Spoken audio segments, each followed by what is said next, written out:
네, 어제는 한일 국교 정상화된 지 꼭 50년이 되는 날이었습니다. 그리고 올해는 우리 광복 70년, 그리고 일본 입장에서는 전후 70년이 2차 대전 종전이 된 70년이 되는 해일에서 숫자상으로 보면 상당히 좀 의미가 있는데 한일 관계는 여러 가지로 엇갈려 있습니다. 그런데 최근에 어제 기점으로 해서 조금 한일 관계가 달라지는 것 아니냐, 뭐 이런 분위기가 감지가 되고 있습니다. 먼저 어제 서울에서 열린 일본 주최의 행사에는 박근혜 대통령이 참석을 했고, 도쿄에서 열린 우리 측 주최 행사에는 아베 총리가 참석했습니다. 어떤 발언들이 오갔는지 한번 살펴볼 텐데요. 먼저 YTN의 김주환 정치안보 전문기자, 그리고 임방글 변호사 스튜디오에 나오셨습니다. 안녕하세요.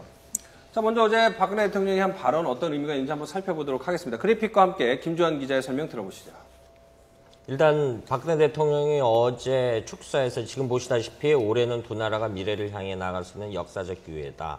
그리고 과거사의 짐을 내려놓을 수 있는 것이 중요하다. 굉장히 좀 겉으로만 보면은 우리가 뭐 내려놓겠다 이런 뉘앙스인데 사실은 그게 아니고요. 예. 저 대통령의 발언을 보면 우리는 이제 과거사 문제를 계속 짚어왔기 때문에 8월에 아베 담화가 내용이 됐습니다. 사실 그 내용이 콘텐츠를 뭘 담을까 궁금했는데 일본에 대한 일단 어떤 간접적인 압박 수단이 되겠죠. 일본 아베 사실 이 한일 관계가 이렇게 지금처럼 나빴던 적은 아니거든요. 예. 그 1965년 6월 20일 날 수교일에 이제 가다서다를 반복되고 90년대는 굉장히 좀 좋았던 관계도 있었고, 그런데 일본의 이제 아베 정권이 들어서고 나서 일본의 이제 적극적 평화주의, 보통국가론 이런 식으로 일본 우익 강화 이런 면이 내세우면서 일본 국내 정치에 치중하다 보니까 결국은 그 아베 정권 입장에서도 이런 자기들 국내 정치 치중하다 보니까 대외 관계를 소홀히 하는, 특히 이웃 나라인 한국과의 관계가 굉장히 악화되는 상태까지 왔거든요. 이거를 이제 어제 행사를 계기로 좀 뚫어보자. 그리고 좀 일단은 굉장히 좀 긍정적 신호들이 많이 있었죠. 네. 근데 사실 최근에 물론 미국 언론과 인터뷰였습니다만은 워싱턴 포스트 인터뷰에서 박 대통령이 위안부 문제와 관련해서 상당한 진전이 있었다고 좀 구체적인 언급을 했고요. 또 임병수 장관이 일본을 방문하지 않았습니까? 그런 흐름 속에서 어제 좀 구체적인 얘기가 나올 수도 있겠다 이런 전망이 있었는데 어떻습니까? 좀 원칙론적인 입장만 밝힌 게 아닌가 이런 생각이 듭니다. 박근혜 대통령 입장은 좀 분리 대응 원칙이 좀 명확한 것 같습니다. 과거사는 과거사 문제로 짚어나가되, 그래 동북아 안보라든가 미래 문제에 대해서는 좀 별다른 다른 차원에서 접근을 하겠다. 이른바 우리가 많이 쓰는 국제관계에서 많이 쓰는 구동전의 차이점은 인정하되 같은 거를 추구해 나갔다. 그리고 실제 우리 정부가 준비하고 있는 것이 9월에 그 국제협력회의를 구상하고 있는 것이 동북아 평화협력 구상이라는 게 있거든요. 이게 동북아에 이제 어떤 나토식의 안보 채널을 구축한다라든가, 지금 이제 메르스 사태처럼 신종 감염병을 이제 공동 대응을 확산한다든가, 북한 핵에 대해서 공동 대응한다라든가 이런 분들이 많기 때문에 이런 부분에 대해서는 서로 한일 간에 협력을 하겠다, 이런 우리 정부의 메시지는 분명합니다. 그러니까 과거사 문제에 대해서 일본 형태가 일본 정부가 지금까지 뭐 사석에선 도의적으로만 얘기를 하지만 그 플러스 알파 공식적으로 정부 차원의 입장을 내놓고 해법을 제시해라 이거거든요. 그래서 이 부분은 근데 일본 정부 입장에서는 어려운지 잘 안 하고 있는 상황이니까 거기에 대한 촉구성 발언으로 해석할 수 있을 것 같습니다. 자, 이번에는 도쿄에서 열린 주일 한국대사관의 기념 리셉션에 참석한 아베 총리의 축사를 한번 살펴보도록 하겠습니다. 그래픽을 보실 텐데요. 지난 50년간 우호의 역사를 보고 앞으로 50년을 전망하면서 이 두 나라의 새로운 시대를 만들어가자. 이를 위해 박근혜 대통령과 힘을 합쳐서 함께 노력해 가겠다라고 나왔습니다. 자, 김주환 기자.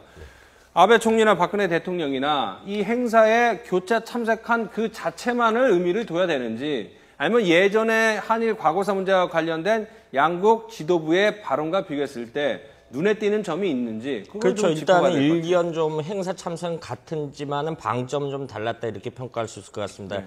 아베 총리의 발언은 이제 앞으로 좀 미래에 대한 방점을 해서 상호 신뢰와 이제 안보 협력을 하자. 양국 간 새로운 시대를 만들어 나가죠. 지금 그래픽에 소개 안 된 발언 중엔 이제 동북아 안보 협력을 강화해 나가자 이런 부분이 있는데 이 부분이 이렇게 해석할 수 있는데 일본이 이른바 앞서 설명드렸던 적극적 평화주의 이제 자유대 해외 파병이라든가 이런 걸 용인하겠다. 미일 안보 조약에도 나와 있고요. 네. 일본의 입장하는 생각구 열도 문제가 아니라 이런 부분에 자유도 문제가 파병할 수도 있는데 여러 가지 한반도를 둘러싼 안보 상황에 있어서 일본이 개입할 수 있는 여지를 한국도 좀 양해줘라라는 일단 큰 범주 내에서 이걸 적극적 평화주의라고 해석하는데 이런 부분에 대한 어떤 컨센서스를 구하려는 메시지를 전달한 것 같습니다. 네. 한일 수교 50주년 앞서 김주환 기자가 뭐 좋았던 때도 있었고 뭐 악화돼서 지금까지 상황이 흘러왔다 말씀하셨는데 50년 동안 좀 어떤 일들이 있었는지 국제간 얘기들만 좀 모아서 정리해 보겠습니다. 네, 1965년에 한일 수교 협정 체결이 있었고요. 84년 전두환 전 대통령이 처음으로 일본에 국빈 방문을 합니다.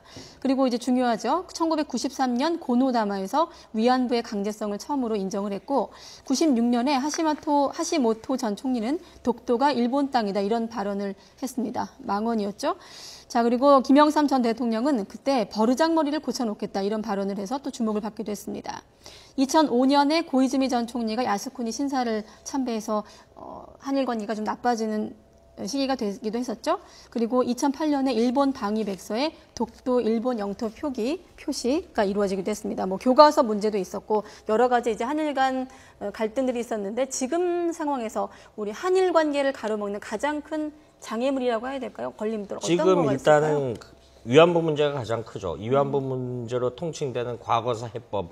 일본은 독일은 굉장히 여러 가지 과거사 문제, 나치 전력의 과거사 문제를 만드는데 단적인 얘기를 하나 소개를 하자면은 종전 40주년 됐을 때 당시 폰 바이체크 독일 대통령이 이런 말을 했어요. 과거에 대해서 못 보는 사람은 현재에 대해서 눈뜬 장님이 된다 이런 식으로 해서 독일은 여러 가지로 해서 이제 과거사 문제에서 언급을 했는데 그런 차원의 그 언급을 하라는 것이 이제 주변국들의 압박이거든요. 일본 정부에 대해서 이 문제가 있고요. 또 하나는 그다음에 일제강점기 피해 보상 문제, 여러 가지 강제징용 당하는 분들이 있고, 그다음 가장 큰 잊을만 하면 불거지는 것이 독도 도발이죠. 독도 도발. 일본 다케시마라고 자기들 영토라고 주장하고 교과서 문제 이 부분을 언급하고 또 하나 우리가 간과하는 것이 이른바 오구라 컬렉션이라고 있습니다. 일제강점기 때 당시 일본인 기업인이었던 오구라라는 사람이 우리 국보급 문화재를 포함해서 한 2,200여 점을 반출해 갔거든요. 이런 걸 되돌려오는 문제라든가 이런 것도 굉장히 중요한 문제죠. 이런 난제들이 사실 있습니다. 자, 김장 기자, 일본은 자꾸 뭐 위안부 문제가 됐던 보상 문제가 나오면 1965년에 한일협정으로 끝난 거 아니냐, 청구권 문제가 끝난 거 아니냐고 얘기를 하고 있는데 왜 우리 정부와 일본 정부의 시각이 다를 수밖에 없는 이유가 있습니까? 일단은 이 1965년 한일 수교 당시에 한일 청구권 협정에 이런 위안부 문제라든가 이런 것이 사실은 없었어요. 독립배상금 뭐 이 부분은 없었지. 근데 이제 이것이 90년대 중반까지는 굉장히 일본의 어떤 정치적 선언이라든가 이런 걸 요구를 했는데 이 위안부 관련 우리 피해봤던 할머니들 관련 단체들이 2000년대 중반 헌법재판소에 헌법 제기를 합니다. 그때 헌법재판소에서 2011년에 판결을 잠깐 소개를 하면요. 우리 정부가 한일 청구권 협정에 따라 해결한 노력을 하지 않고 있다. 그래서 이거는 피해자들의 기본권을 침해하는 것이다. 이렇게 결정을 내렸는데 이후로부터 이제 한일 양국 간의 법정 피해 보상 주체가 누구냐 이래 이제 법적 문제로 비화됐죠. 이게 외교 문제로 간 거죠. 그러면 65년에 정상화 될 때 일본 입장에서는 그때 차관이 됐던 지원금을 주고 식민지 시대 한반도에 조성이 됐던 일본의 재산권을 모두 포기를 하겠다. 이걸로 우리는 모든 과거의 잘못을 구한 거다. 라고 하고 있는 것이 설명드리면 큰 틀에서 인식의 차는 간단합니다. 우리 정부는 이제 과거사 문제에 대해서는 입장 표명을 하라는 것이고요. 일본은 국제조약 관례에 따라 1965년도에 이미 다 해결된 문제가 아니냐. 이게 일본의 인식의 가장 큰 틀이고 이렇습니다. 그러니까 인식의 차가 굉장히 큽니다. 이제 이분은 한일 관계에 있어서 가장 기본적으로 이야기하는 것이 역사는 국경을 넘으면 분쟁이 된다. 이제 우리가 중국도 난징 사태도 있고 이런 건데 역사에 우리는 피해 의식이고 일본은 가해자 의식인데 인식의 차이가 있거든요. 인식의 차이가 굉장히 극명하다라 보니까 역사 문제인데 우리 입장에서는 굉장히 반드시 해결하고 넘어가야 될 문제인데 일본 가해자한 입장은 과거사 문제에 대해서 그렇게 지금까지 명징하게 안 했기 때문에 지금까지도 그냥 쉽게 말해서 네. 쉽게 넘어가려는 그런 태도를 보이고 있는 거죠. 네. 앞서 김주환 기자가 한일 간 외교 문제는 투트랙 전략을 쓰는 게 우리 외교의 기조라고 말씀하셨는데 피해자들 입장들, 뭐 과거사 문제와 관련된 당사자랄지 피해자들이 어제 뭐 성명 양국의 대표들이 대통령과 총리가 발표한 내용을 들어보면 좀 어떻게 이 문제 해결 없이 한일 관계 정상화를 모색할 수 있겠느냐, 구호에 그친다 이런 입장이 나올 수밖에 없지 않겠습니까? 특히나 뭐 교과서 문제 같은 경우는 시간을 좀 두고 차근차근 고민해볼 요량이 있지만 위안부 문제 같은 경우는 당사자들도 지금 다 평균 수명을 넘게 지금 그렇죠. 넘어버린 상황이거든요. 어떻게 이제 보세요? 그것이 이제 굉장히 딜레마인데 난제인데 이제 우리가 안보 상황이라든가 그 한일 간의 이제 경제협력 관련된 부분에 있어서는 사실은 좀 이렇게 좀 놓치는 부분이 좀 많이 있거든요. 우리가 지금 한일 관계가 나빠지다 보니까 일본이 미국과 굉장히 끈끈하게 그 신뢰 관계를 돈독히 하는, 그래서 미국 내에서는 이른바 아베네시아, 일본이 과거 인식에 대해서 그거 좀 우리가 치매라는 말로 표현해서 이제 차용되는데 아베네시아라는 용어가 뭐냐면은 그 과거사 문제 안 해도 된다. 미국 내에서 이런 의견이 나오거든요. 물론 이거는 역사 문제와 외교 문제를 분리해서 보면은 이렇게 됐지만 사실 실제 외교 현장이나 국가 이익의 현장에서 이것이 모두 혼재된 현상으로 나타나거든요. 그래서 지금 정책 당국자들에서는 위안부 문제도 굉장히 중요한 문제입니다. 중요한 문제만 이것을 해법을 하는데 결국은 일본이 답을 줘야 되는데 일본이 답을 줄 수 있는 방법은 이제 8월에 아베담에 과연 어떤 내용이 담을 것이냐, 이게 굉장히 중요하다고 봅니다. 자, 임만글 변호사한테 한번 여쭤보도록 하죠. 지금 과거사 문제와 관련해서 이제 표현 때문에 일본의 사죄가 진정성이 있느냐 없느냐 이 문제도 있지만 결국 또 다른 핵심은 위안부 문제 같은 것만 보더라도 일본 정부는 법적 책임에 대해서 언급하는 것을 상당히 꺼려하고 있습니다. 특별한 이유가 있을까요?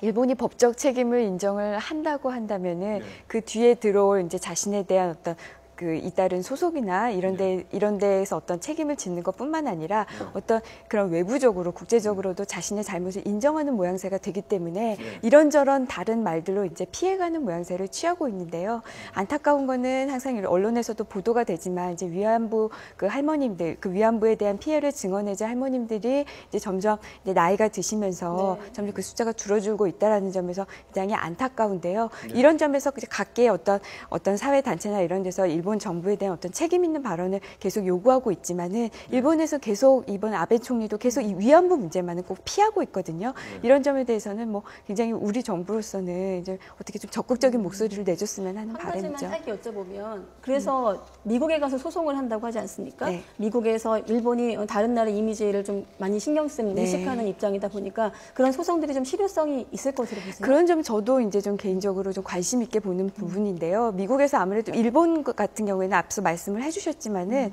그 외부적인 이미지, 국제적인 이미지를 중시하기 때문에 미국에서 소송을 어떻게 대응할지 굉장히 이제 귀추가 주목되기는 합니다. 뭐 여기에 대해서 우리 단체나 이런 데서 미국에서 조금 더 이런 여론전을 좀 펼치거나 하는 방법으로 일본 정부를 압박하는 방법도 한번 고려해 볼 만하다고 봅니다.